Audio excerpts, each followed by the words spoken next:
Good students, आज हम हमारे बीएड फर्स्ट ईयर बच्चों विषय में जो हम पढ़ रहे हैं उसको कंप्लीट करेंगे। नैतिक विकास की भिन्न अवस्थाएं, अलग अलग पार्ट में उसको जान रहे हैं कि नैतिक विकास होता है अलग अलग अवस्थाओं में किस तरीके से पाया जाता है। ठीक है, तो हमने इससे पहले की जो अवस्था है उसको समझ लिया है, इससे पहले हमने जाना था। तो आज हम जानेंगे कि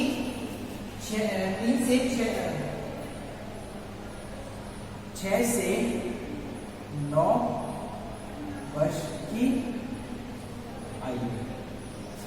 ठीक है, इससे पहले 3 से 6 वर्ष की आयु के बारे में जाना था और समझा था कि इस 3 से 6 वर्ष की आयु में बालकों में किस तरीके से नैतिक विकास देखने को मिलता है। अब हम 6 से 9 वर्ष की आयु के बीच में जानेंगे। तो 6 से 9 वर्ष की आयु में हम बात करेंगे तो सबसे पहले हमका जो नैतिक विकास होता है वो इस तरीके से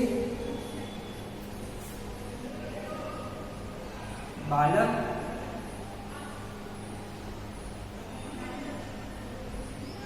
प्रारंभिक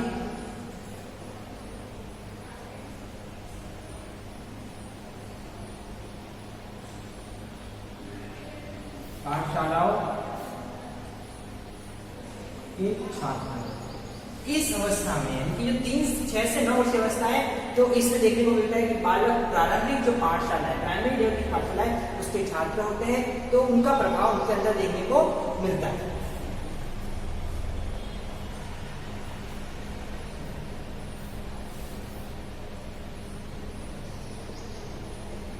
सेकंड बोलते हैं गलत आदतों का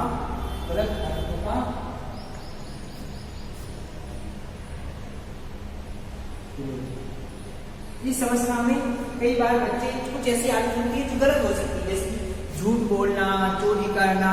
ठीक है, और यदि बड़े कोई गलत कर रहे हैं, जैसे मान लो धूम्रपान जैसे गलत, बच्चों को टोकते ऐसा नहीं करना चाहिए, ऐसा होता है वैसा होता है, तो इसकी बुराई भी करती है। और फिर देखने को मिलता है कि बच्चों के अंदर बुद्धि होती है, वो उनको गलत लग जाता है और वो उसका विरोध करते हैं। तो इस तरीके से वो गलत आदतों का विरोध करते हैं। ठीक है,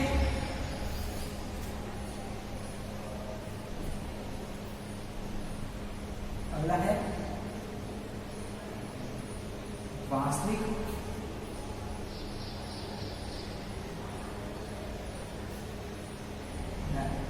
पूर्ण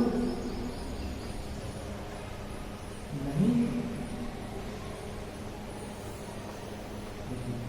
इस अवस्था में हम देखते हैं कि बच्चों के अंदर जो वास्तविक नैतिकता है, जो पूर्ण रूप से नैतिकता का निर्माण होना चाहिए, पूरी नैतिकता आनी चाहिए, वो इस अवस्था में विकसित नहीं होती है। और पूर्ण नैतिकता या वास्तविक नैतिकता अभी देखने को नहीं मिलती है। नैतिकता का धीरे धीरे चरण तरीके से विकास होता है। कुछ आदतें हैं, कुछ अच्छी कुछ बातें वो सीखने के अंदर आ जाते हैं, उस रास्ते में आ जाते हैं, धीरे धीरे सीखते हैं, लेकिन पूरी तरह से विकसित नहीं होती है।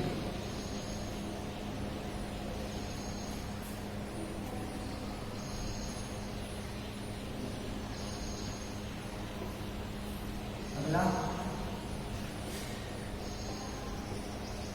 दो व्यक्तियों की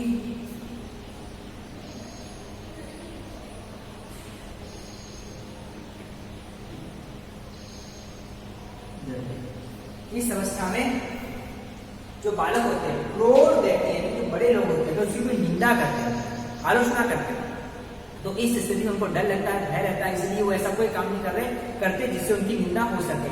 या तो उस काम को छुपाने का प्रयास करेंगे या फिर नहीं करेंगे, दोनों सिचुएशन आएंगी, और जिससे उनको निंदा हो सके, उनकी आलोचना हो सके, ऐसे कार्य करने से वो बचते हैं।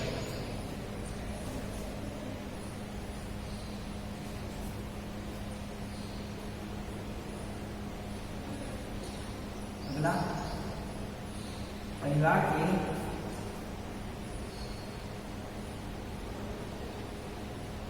एक सदस्य की बात मानना।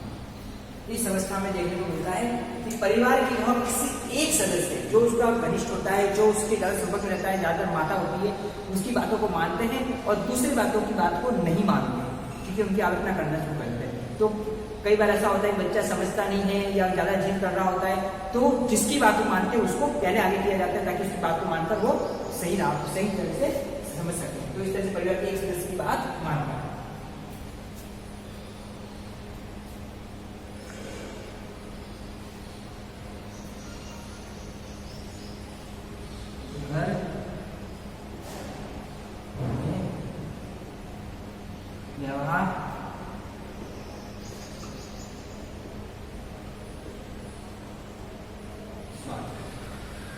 इस अवस्था में घर के अंदर उनका जो व्यवहार है वो कैसा होता है, स्वार्थपूर्ण होता है।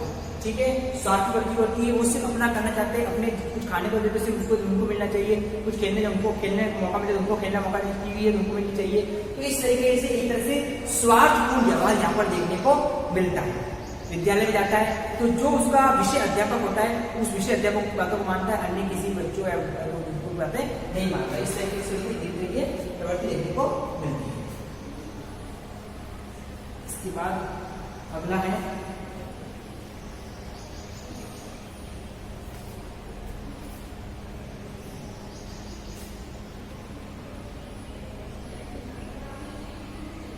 बालक के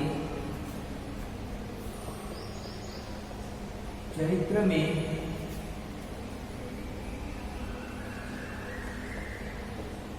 सामाजिकता का विकास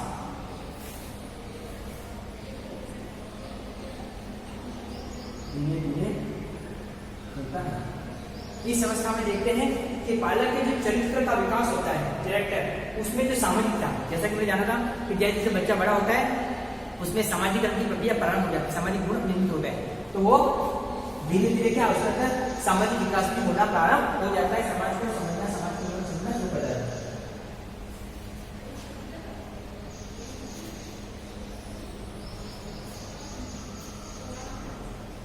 अगला है 7 से 8 वर्ष का बालक समझता है। 7 से 8 वर्ष का बालक समझता है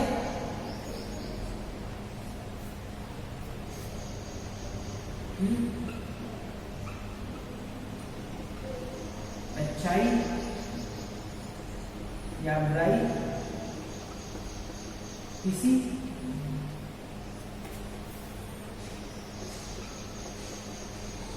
विशेष परिस्थिति से 7 से 8 वर्ष का बालक ये समझ सकता है कि जो अच्छाई और बुराई होती है तो किसी विशेष परिस्थिति से नहीं होती है और विशेष परिस्थिति से उसका उद्भव नहीं होता है।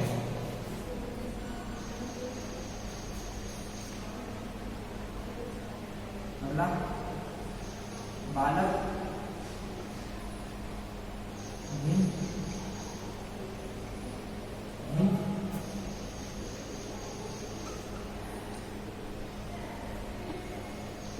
वस्तुओं का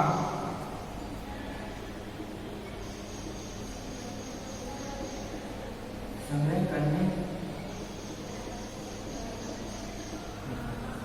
इस अवस्था का बालक जो अलग अलग वस्तुएं होती है, यानी कि भिन्न भिन्न जो वस्तु होती है, ठीक है, बच्चों को आदत अच्छी, वो अलग अलग वस्तुओं को संग्रह इकट्ठा करना पसंद करते हैं। जैसे मान लो कोई ढक्कन को इकट्ठा करेगा, इस तरह जो भी उसको जो वस्तु मिलेगी उसका संग्रह करना प्रारंभ कर देता है, वस्तु का संग्रह करता है।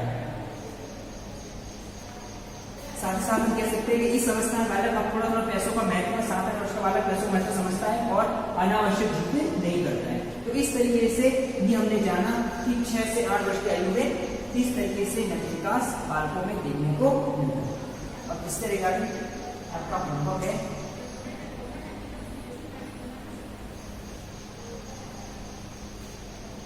छह से 8 वर्ष की आयु में नैतिक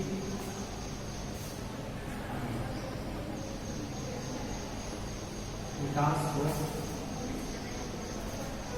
स्पष्ट। स्टूडेंट्स, आज हमें क्लास में 6 से 8 वर्ष की आयु करते हुए तो नैतिक विकास देखने को जाना है, ठीक है। ये अपना हो जाएगा 6 से 9, ठीक है।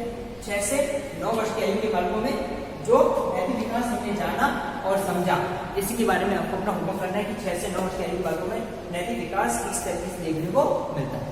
स्टूडेंट्स, इस कोविड से हमें सावधानी तक नहीं, इस वजह से पालन करना है और अपने अपने परिवार के स्वास्थ्य जागरूक रहना है।